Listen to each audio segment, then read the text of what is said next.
Good evening, everyone, and welcome to the Raine and Bell Show with myself, James Raine of the North East Non-League Show. And me, Dan Bell of DB30 Sports TV. Excellent. And it's our new monthly show that we're going to be just literally chatting all things North East Non-League football, lots of news, transfers, more, whatever's on, we're going to be talking about it. But please support both our channels, like you say, please hit that subscribe button, and in the comments area we have Dan's channel, and please get across and subscribe to Dan's channel as well. So as we say with these shows, Dan, no script, literally just going to be chatting about what's going to be coming up on our shows, where we've been, obviously our vlogs that we've been doing as well. So starting with yourself, Dan, I mean, what have you been up to there the last month? Yeah, so it was quite a busy February actually. I'd say it's the shortest month of the year. I certainly packed in the miles this month, like just as the way the fixtures fell for Gateshead. Obviously, it was at Southend the first Saturday, Hereford in the trophy the second one, Wealdstone the third, which obviously got a little bit of commentary gig for.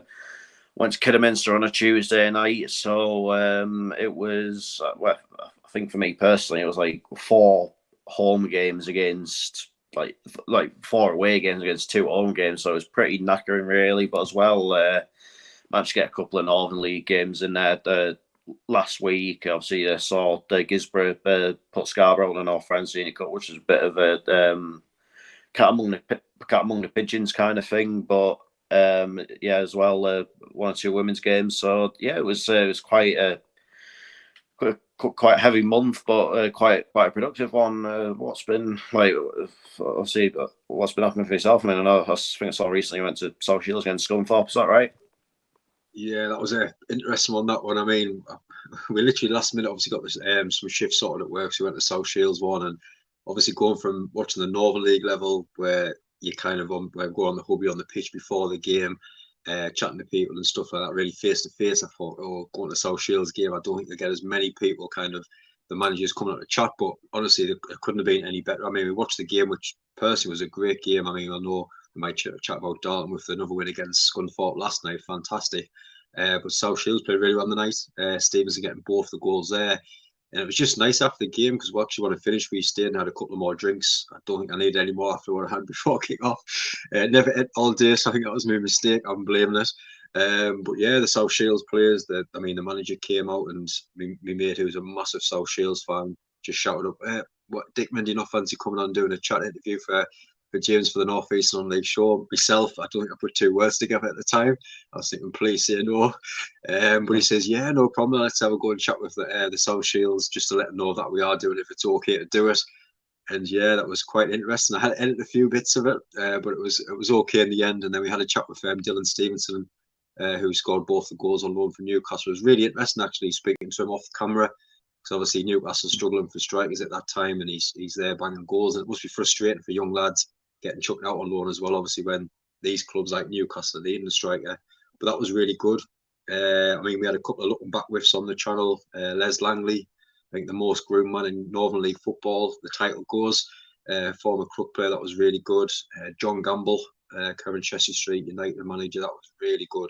That one, and Andy College. Like you say, we had the VAR special, Lee Haldine, that was really good. Unfortunately, didn't get the win. We had a couple of new people on the channel, the Yarm and Thornaby show that we did, the Teesside Takeover, James and Steve, which was really good as well. And obviously yourself on the review shows for the Northern League and our steps 1 to 4 as well. But like you say, just lots going on, and I think that's the best way to be in the Northern League as well at the moment, isn't it?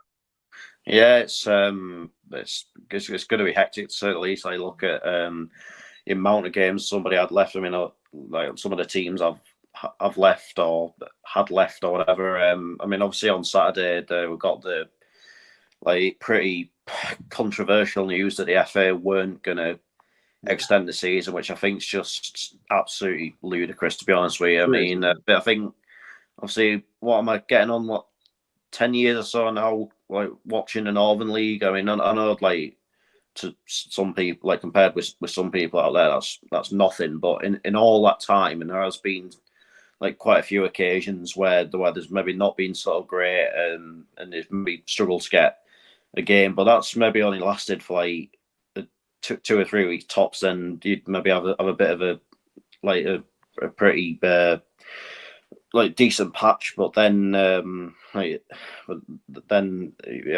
get 1 or 2 off again, but never anything too sinister. But in all that time, I've never known it like just be like the weather just this relentless for the duration of a season. I mean, I was planning on going to games in early August that were getting called off because of the weather. So I think that maybe set the tone for the whole year, unfortunately.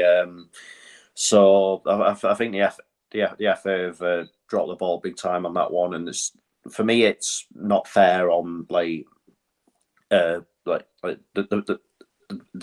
people, especially behind the scenes at these clubs. You know, they're having to obviously the cost of running the floodlights because of obviously a lot more like night games and that, having to maintain the pitch, and especially for the players as well, because I think obviously you got to remember at this level they are like they're not like these big Premier League professional superstars, whatever you want to call them. No disrespect to them, but obviously they've got like jobs like you have and like I've got.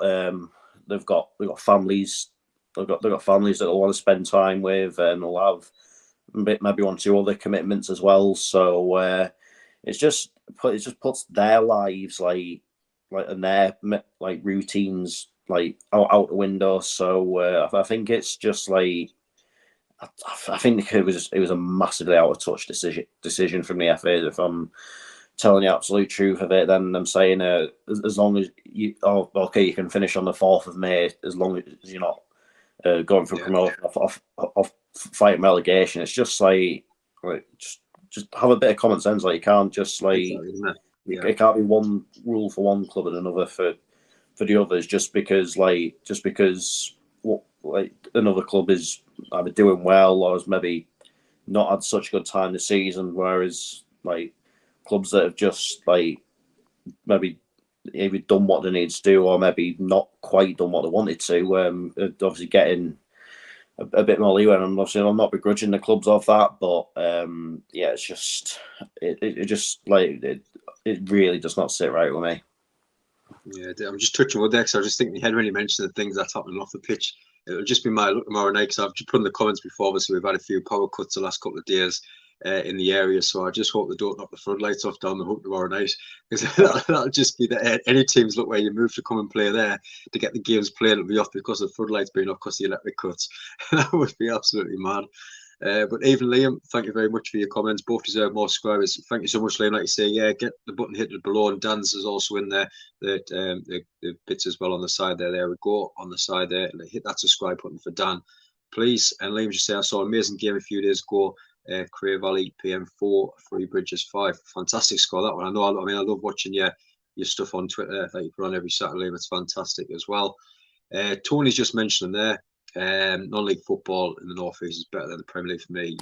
Honestly, I can totally agree with that at the moment. I know myself and Park obviously season ticket holders, but even over the last I would say the last 3 or 4 months, we've even been questioning kind of how we're going to take them out next season. How we just want to go around the North East and just pick out a random place to travel, get the Metro at a different place and see more sides in the Northern League. And I think one of the things that we're chatting about on certain shows was obviously the VR for me is just absolutely massive. One being the Arsenal game that we're at, where the ball is it out of play, is it in play?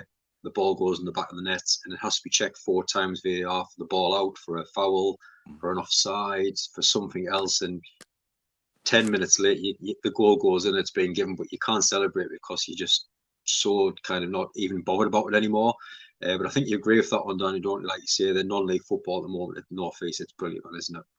Yeah, I think all in all, not non-league football within the North East is in a good place just now. I think obviously how well my team gets that they're doing. I mean, I know we got beat last night, but let's just hope that was just maybe a little bump in the road that we are going to encounter between now and the end of the season. Obviously, Ian just mentioned there the Darlington scoring, like their revival under Steve Watson's been absolutely incredible. Really, I thought he had maybe a bit too big of a job on his hands when obviously I went to watch Darlow just after Christmas when played Scarborough at home, and obviously Scarborough beat them 1-0, and really Scarborough didn't really need to get out of second gear that day. I think Spenny Moore recently have had they've picked up a few decent results. Obviously, there's a takeover that obviously just happened at Blythe. I mean, I know maybe for one or two, the jury is out on that one a little bit, but like we'll just have to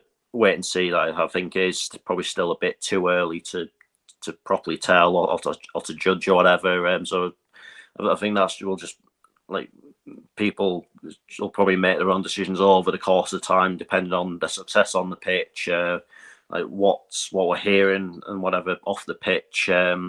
So yeah, I think at the top end of non-league, it's sort of going like probably the way it should be. I think obviously looking at the NPL, obviously Stockton have been absolutely flying all season. The rest of the teams in the NPL East have done pretty well. In the NPL Premier, it was pretty sad what happened to Mask in the end. But obviously, thankfully, they are going to come back in some guys next season, obviously. But then we've obviously got Morpeth, who've just sort of maybe quietly gone about their business, and Whitby as well, who've obviously had their FA Cup run this season, and they're still in with a shout at the playoffs. So it is exciting times, and I think what you sort of mentioned about VAR there, I think the game that sticks out for me wasn't in the English Premier League. It was actually in the Scottish Premiership in December. Obviously, as you probably know, I'm quite a big Motherwell fan as well, and that with Gateshead's game that weekend being called off the day before because of a frozen pitch, I decided to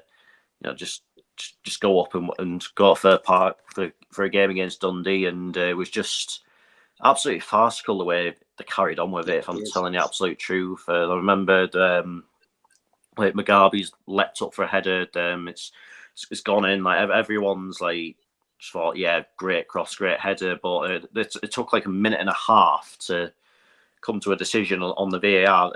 And at that time, I was watching it back on my phone. Like there was no shoving in the penalty area. There was no hint of offside. So I'm starting to wonder, like, is it VAR or is it the people that are using it and the way that they're using it? But either way, it has ripped a lot of the soul out of it at the top level and across the leagues that use it, unfortunately. Yeah, 100%. But yeah, great point by Ian there. Like you say, last night, a massive win for Dalton. I know they've had a bad spell coming up here against North East side. South Shields giving them a good battering as well. Even Niall, thank you very much for watching. We've got Dan Ian's also subscribed to the channel as well for you. Cheers, Ian. Thank you. Absolutely love it. Liam as well. No, Dutch Hamlet. I don't know the club I've watched them in the Premier League. Yeah, definitely. We've got Whitehawk at home on Saturday. Went to that away fixture. I think Whitehawk, I'm sure he used to be their own Football Manager. It rings a bell, that name. Whitehawk. Yeah, I think Whitehawk was the club where I think that's who Wealdstone were playing when the raid had his got his moment in the spotlight. So yeah, that's sort of how I know Whitehawk. I mean, I think it's like near I think it's Brighton kind of way, isn't it? Yeah, that we're on. And he just asked saying there his stepdad Stephen Hubbard used to play for Gateshead back in the days as well, and he's loving the Twist and Shout song. I know when I used to obviously I watch the channel all the time, and I used to love the old classical music intro of it. That used to be like really catchy. I used to love that one as well. And Liam just said it's in Brighton, yeah, that we're on, so quite far down as well. But yeah, I think with obviously our content that we're putting out there at the moment, I know our video vlogs. I mean, last month I'm sure we had the West End Cheshire Street United game, which was 2-1 at Cheshire Street, and obviously the South Shields one against Scunthorpe.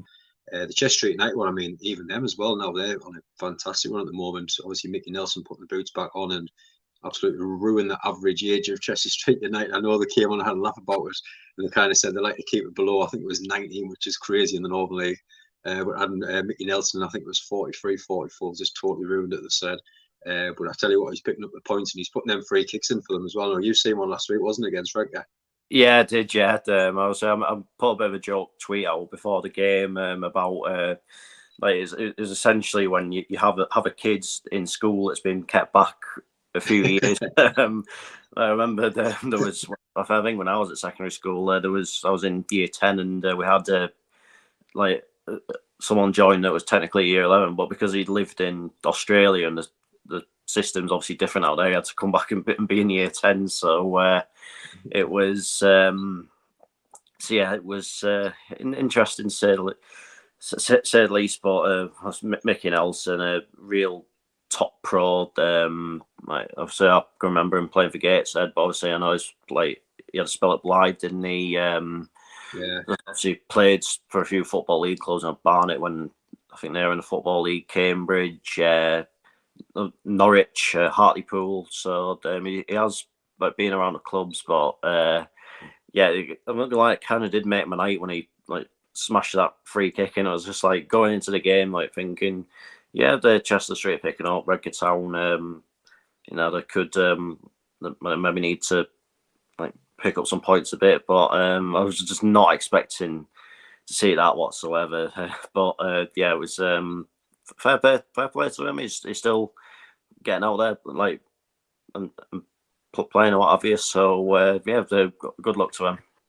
Yeah, putting on a good example. I mean, the Chester Street United game was a funny one because I think the young lad who scored the first goal of the game I was literally at the right angle when it came in the top corner. It was literally coming towards my phone. It was the perfect angle. He couldn't get any better. And then it was just someone at work, one of my team leads. I think he said he always watches the lad off the In-Betweeners, the Buckleys. And he said he was down at the YouTube studios and they said the way forward is to try and get more shorts on your channel. So luckily I had this goal and I thought, right, let's put it on, see what happens. So I remember putting this goal on that I captured on the Chester Street United game against West End, and I put it on, I think it was about 10 o'clock on the night. And I woke up the next morning and my phone was just covered in messages and it had 6.7 thousand views within the 24 hours of being on. This is during the night as well. I don't know because one of my first shorts I put on, so got extra views or what, but we just put on the players coming out as well. But they couldn't thank us enough for the amount of especially for him, with his goal being on, getting showed literally all over the world. He was absolutely over the moon, possibly hoping for a nice transfer, probably the Premier League side of it, but you never know. But that was really good. So that's a top tip as well. I don't know, the teenager said shorts the way forward. It definitely has worked last month. It's been a good month on the channel. But like yourself as well, Dan, fantastic stuff that you've been putting on. Like you say, the amount of miles that you're putting in, traveling, watching Gateshead, but also your non-league games. I mean, over the last month at least, what miles do you think you've put in?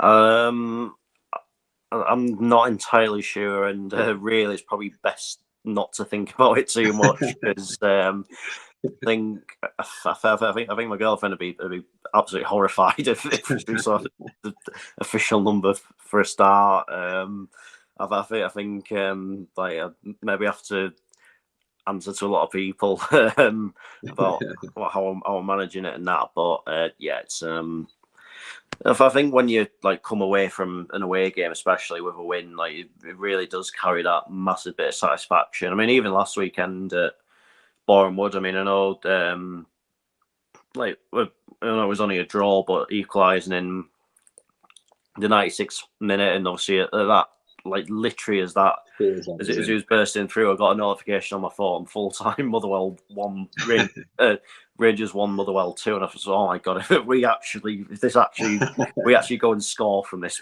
point, it's just going to be I'm going to be absolutely beside myself. And I think yeah, I think if you've watched that video, I can tell by my reaction, I got a little bit excited. But yeah, those are the kind of moments that you look for. Then obviously getting back to St Pancras, I had an hour and a half to kill before my train, so I went in that German bar just outside. I had a beer in one of those massive Stein glasses. It just kind of capped off a decent day. I mean, granted the trains were up to the usual tricks on the way back, but for what it was worth last Saturday, I'll let him off. I'll let him off on this occasion. Definitely. Liam just mentioned there as well. Next great game with Bognors Regis Town on the non-league day. I know I'm really looking forward to the non-league day as well this year. Hopefully we can push as much as we can on our channel as well and get as many fans there as possible. Ian, that's what size shorts? Yes, just the YouTube shorts just on the channel. So you might put a 10, 15, 20-second video on. But I think a lot of people say it now, Dan, a lot of people don't have a big kind of, don't want to watch a long video, they just want to watch the quick ones. And all my kids, they sit on the iPads and they're literally just watching shorts all day. So I think it helps every now and again to put a few of them on, isn't it? On it as well. Yeah, and I don't think there's any harm in improvising a little bit when it comes to YouTube and that. I mean, obviously, at the minute, I'm maybe on a bit of a bit of a sort of bad patch in terms of like how many sort of views and what have you are coming in. Like obviously, if you've got a YouTube studio, like you'll obviously know how your videos comparing against like the previous 9 before it. And I know obviously at the minute I'm not getting very many like number 1s, number 2s, or number 3s or whatever. But I think it's just about just like keep plugging away, like. Oh, 100%. Timing as well, isn't it?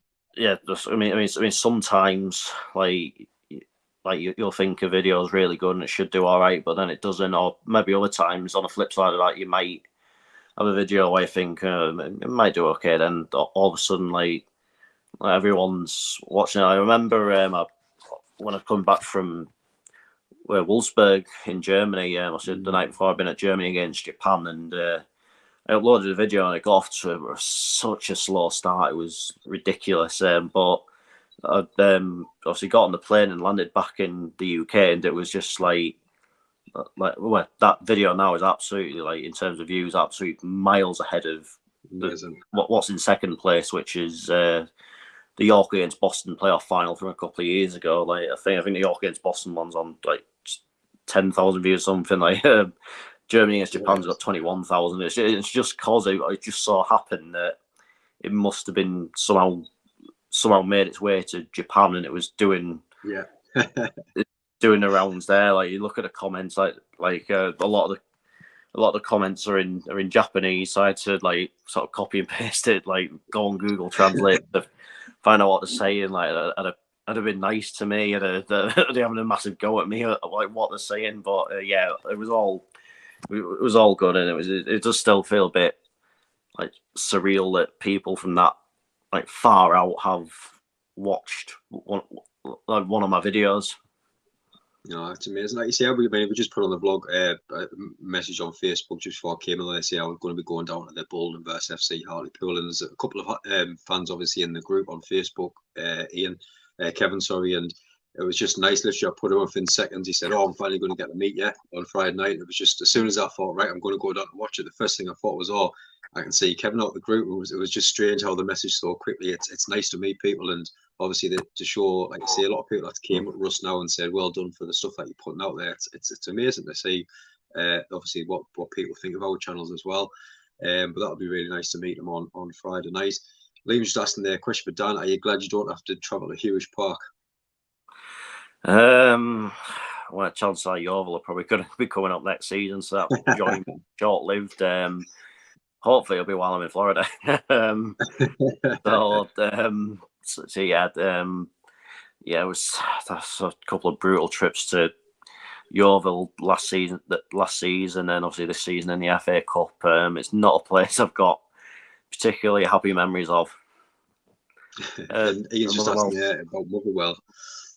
Yeah, still fan on. I mean, I know there's a bit of I think a vote going on at the minute, like with talks about getting like a proper like backer into the club, but I think like they want to keep it sort of that the fans do at least have a majority share within the club, if that makes sense. Like I think a lot of the time when you've been bitten, like you are quite cautious, and obviously like Motherwell have sort of been through the mill in the past, but obviously managed to get out of it. So I think just want to make probably absolute sure that that if there is to be any like backer come in, then it is a person that's legit, and B and B because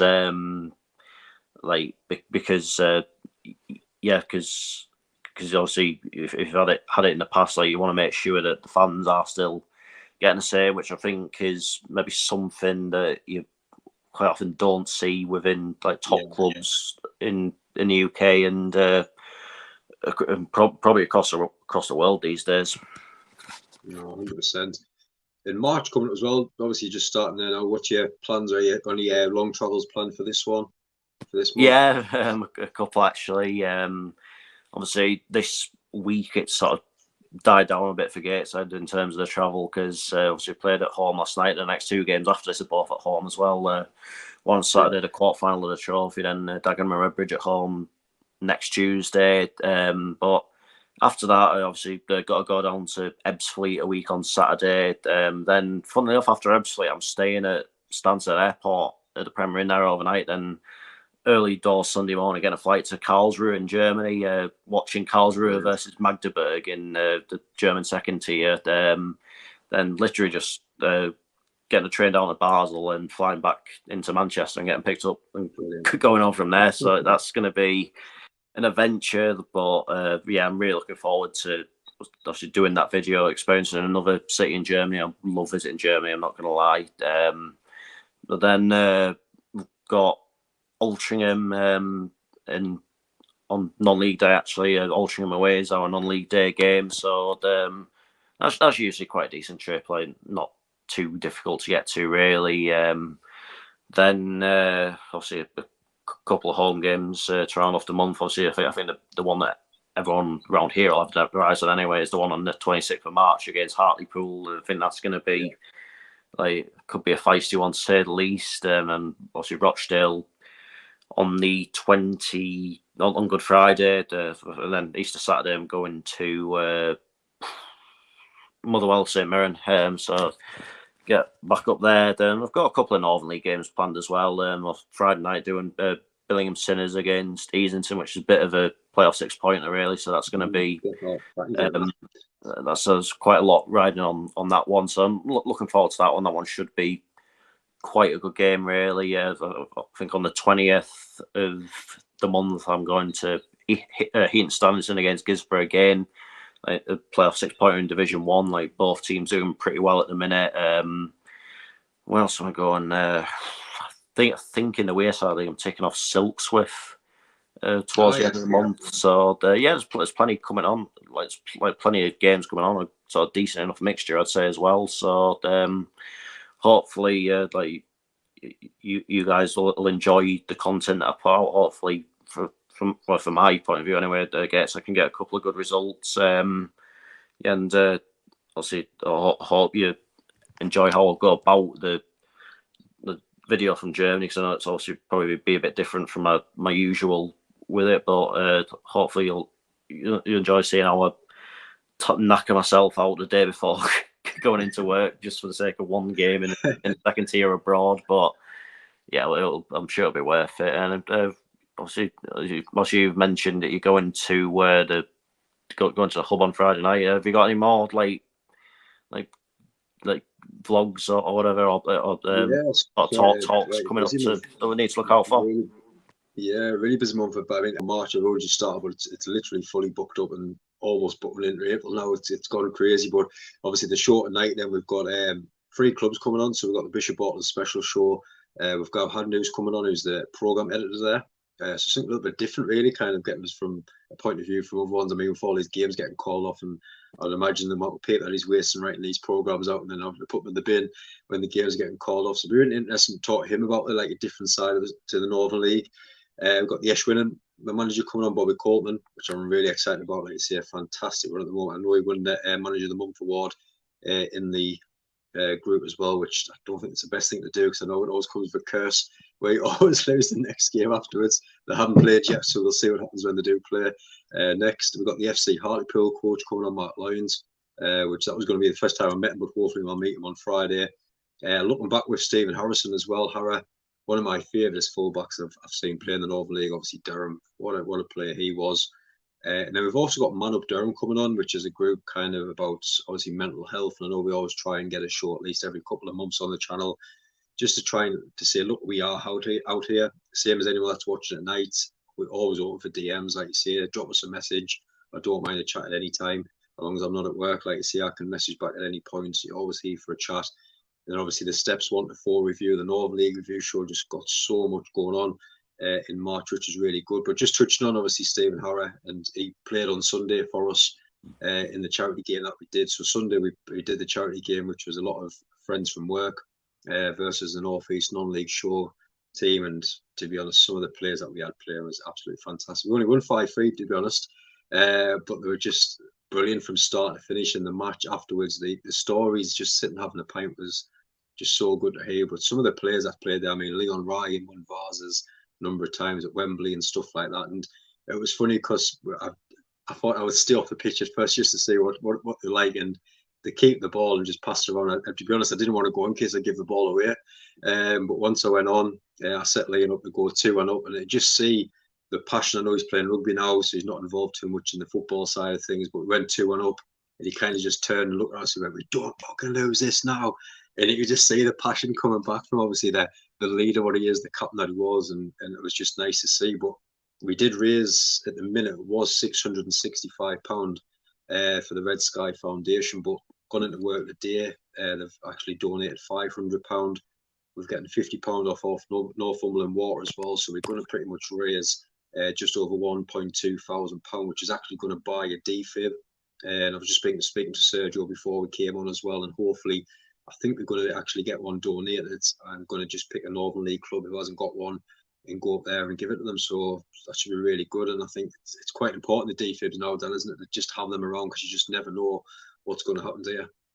Yeah, I think the instant arc, and obviously think back to most that sticks out most vividly for me is obviously when Fabrice Mwamba obviously went down in that FA Cup tie, and it took someone to like someone that was medically trained to come out the crowd and to help him. And yeah, I mean, that was it was absolutely harrowing at the time. But if you think the recovery he's made, like what obviously the guys at the hospital did to save his life, it's truly unbelievable when you think of it now. And I think it maybe was like a huge wake up call to just to make sure that like within not just football but any sport, like if you find yourself in a situation, there is then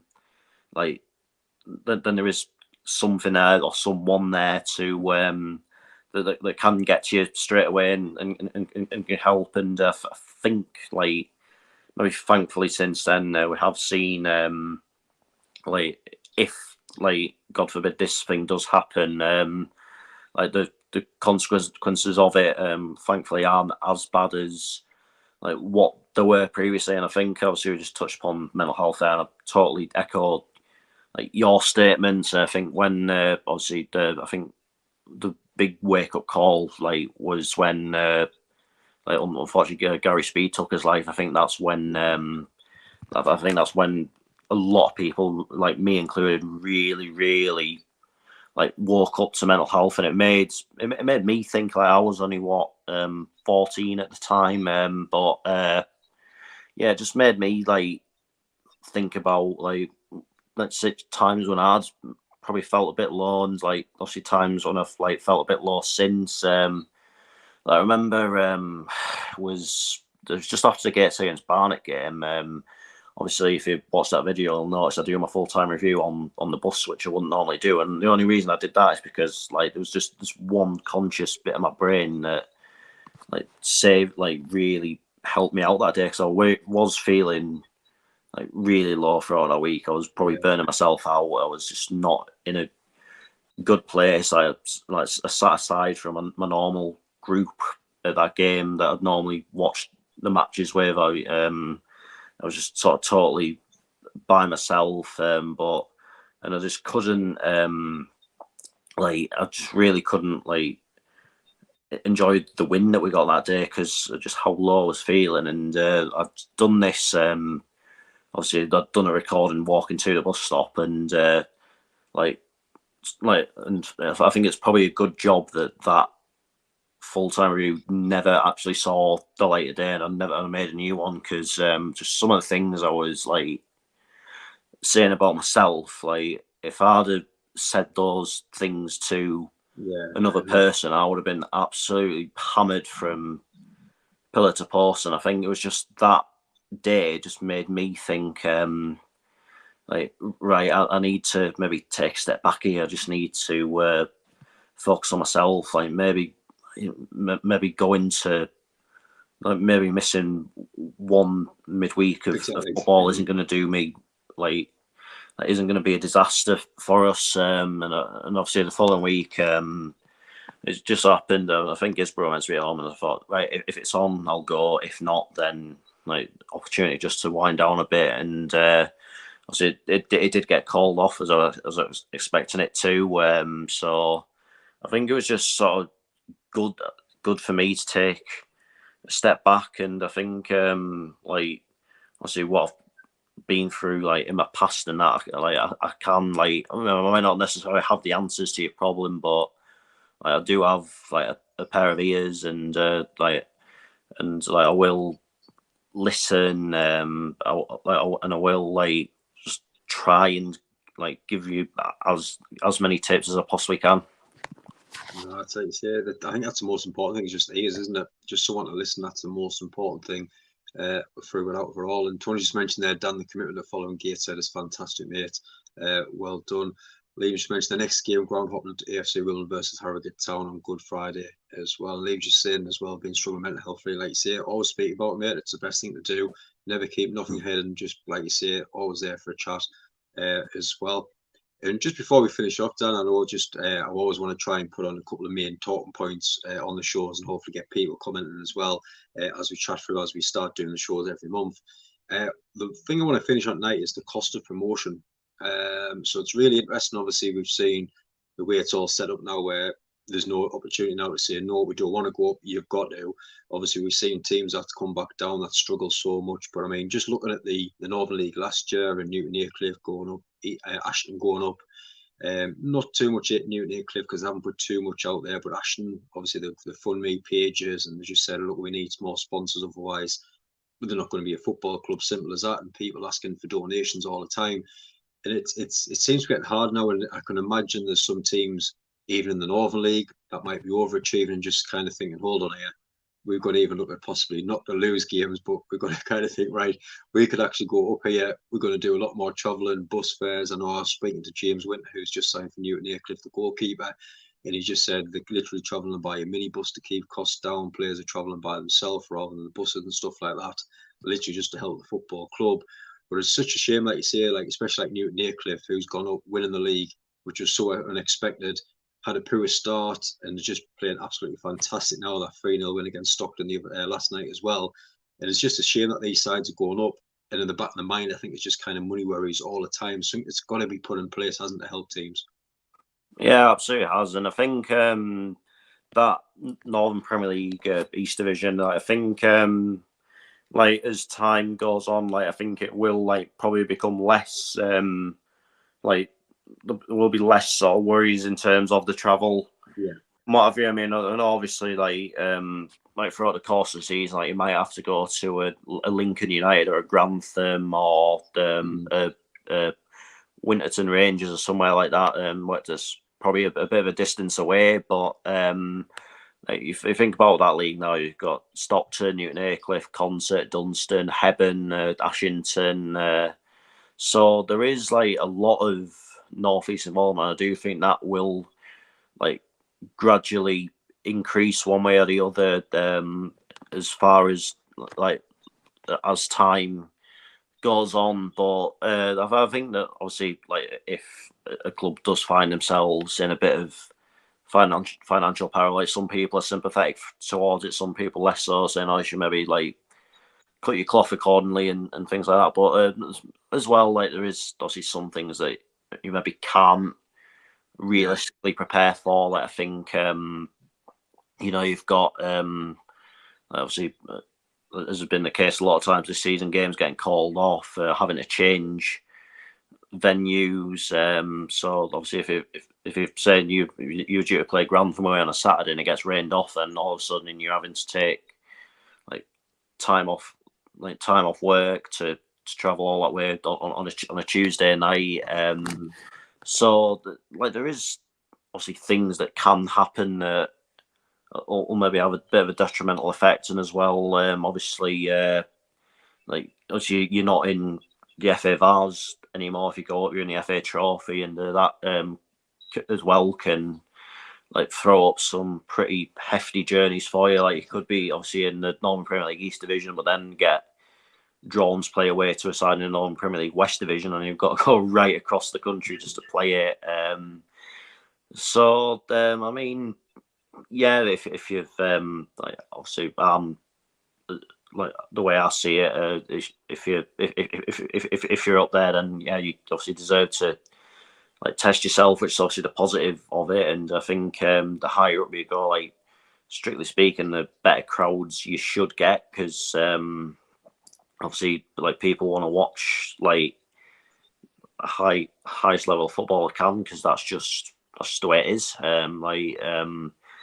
If you were told like you were going to watch, like if you're offered either, I don't know, the Gisborough Christmas Panto or the world premiere for James Bond, you're going to choose the world premiere for James Bond, aren't you? It's just the way it goes. But yeah, there's been, I know it's been a bit frustrating, but I mean, hopefully, like over time, it will become like a bit more manageable for our clubs that are going up into that league. Yeah, because I think looking at it now, Newton Aycliffe could be the outsider for these playoffs. The way they're going at the minute, absolutely fantastic run at the moment. But Dan, as always, absolutely pleasure having you on. I know we're going to be trying to do at least one of these a month now, both our joint shows, which has hopefully gone really well tonight. I know a lot of people's been getting the comments in, like you say, please get across to Dan's channel and subscribe as well. I think that's just in the comments there. Let's get back to it. There we go. And please hit the subscribe button on the North East Non-League show as well. Help both the channels grow as much as you can as well. But like I say, Dan, hopefully have a great March, and we'll be back at and able to try and go back over as much talking points as can in the North East Non-League scene as always. Yep, and another thing with this show is like fully interactive. So if you do have any questions you want to ask either of us, like just stick them in. I mean, obviously nothing too like personal, obviously, but yeah, but if you want to ask me, like if you want to ask me what why do I think Gates will eventually finish? If you want to ask Raine, why is it like what's been his favourite game of the season? And even if you want to ask me what my favourite flavour of Muller Ice is, I don't mind. So yeah, just like hopefully like it'll be a decent show. We'll have a laugh, and that we'll have obviously plenty of things to talk about as time goes on. Definitely, that's the best thing. You always laugh at. Definitely, 100%, Dan. But no, thank you everyone very much for watching tonight. And like you say, have a great weekend. Enjoy your football wherever you go, and keep getting them pictures in the North East Non-League show group as well. I love just, I don't know what it is, just seeing on a Saturday if someone taking a picture of a program, taking a picture of a floodlight, it just makes my weekend. It sounds daft, but I absolutely love it. So keep them coming. Yeah, taking a picture of the burger that I've already had a bite into. It's class. I love it. Absolutely love that, too. But no, thank you for your time. Enjoy the rest of your night as well, everyone. Cheers.